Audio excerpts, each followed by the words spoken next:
ये एक भूतिया कहानी है जिसका नाम है खोली का भूत। एक गांव में एक पुरानी खोली थी जो अज्ञात कारणों से छोड़ दी गई थी।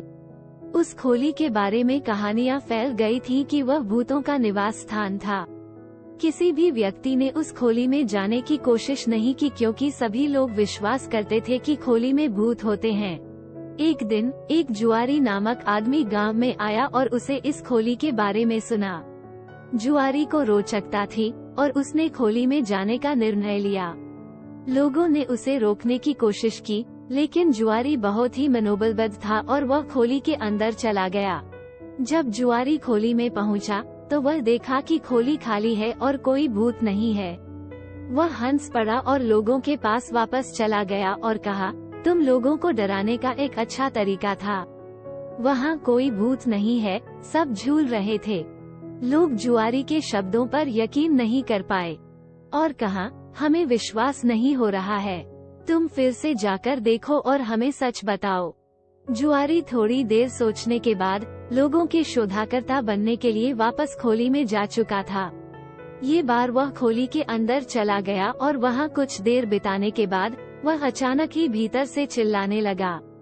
लोग बाहर से उसकी मदद करने के लिए दौड़े, लेकिन खोली का द्वार बंद हो गया था और उन्हें खोली के अंदर नहीं जाने का कोई रास्ता नजर नहीं आ रहा था।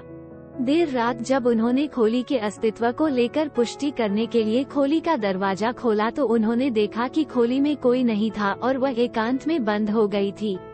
वह भयानक दिखाई देने वाली रात की आवाज सुने और उसने खोली में किए गए अत्याचार की आवाज सुनी। दौड़ते और डरे हुए वह लोगों के पास वापस आया और बहुत ही भयानक ढंग से रोने लगा। वह अपनी आंखों में आपत्तिजनक दृश्य देख रहा था और उसकी आवाज रुक नहीं रही थी। उसने अपने अंदर का डर बाहर ला दिया था।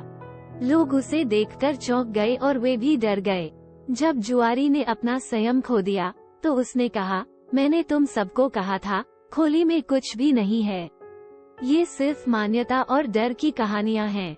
मुझे वहाँ कुछ दिखाई नहीं दिया। लोगों ने जुआरी की बात मान ली और उन्होंने खोली को बंद कर दिया। वे सब मिलकर इस घटना को भूत प्रेत की मान्यता के रूप में त्यागने का निर्णय लिया। ये कहानी दिखाती है कि कभी कभी हमारे मन में भ्रम और भय जीवित होते हैं, जो हमें असलियता से दूर रखते हैं। इसलिए हमें अपने धार्मिक और वैज्ञानिक बुद्धि का उपयोग करके वास्तविकता को स्वीकार करना चाहिए।